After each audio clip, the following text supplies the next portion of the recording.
اگ میرے ابراہیم واسطے سلامتی والی بن جا، اے میرے ابراہیم واسطے گلزار بن جا۔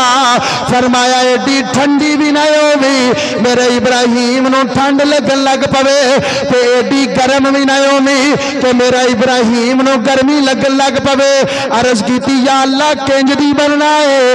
فرمایا انج دی بن جا کہ لوکاں نو نظر آوے تے ابراہیم جلدا نظر آوے، اور ابراہیم تیرے چ بیٹھا ہووے تے انج لگے جویں جنت چ بیٹھا ہویا ہے۔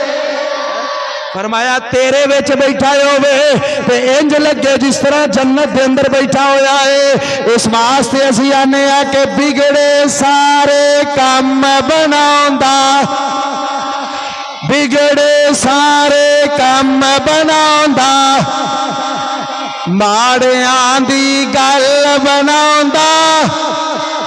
ہاں دیکھو نمرود دی نظر دے اندر ابراہیم ماڑا سی نا، لیکن یہ تو میرے رب نو پتا سی نا میں اپنا یار بنا کے کلے آئے، یہ تو میرے رب نو پتا سی نا میں اپنا خلیل بنا کے کلے آئے۔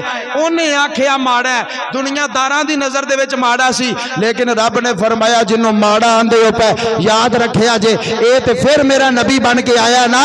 اوے لوگو دنیا دے تے رہ کے میرے نبی دا کوئی امتی اگر ذاتی طور تے، اگر مالی طور تے، اگر دنیاوی طور تے، اگر خاندان دے طور تے، اگر کنبے دے طور تے، اگر قبیلے دے طور تے او میرے نبی دا امتی بھی کوئی ماڑا ہوئے گا نا تو اپنے آپ نو ماڑا نہ سمجھے آجے، کیونکہ جدا کوئی نہیں ہوندا او دا مدینے والا مصطفیٰ ہوندا ہے، عرشہ والا خدا ہوندا ہے۔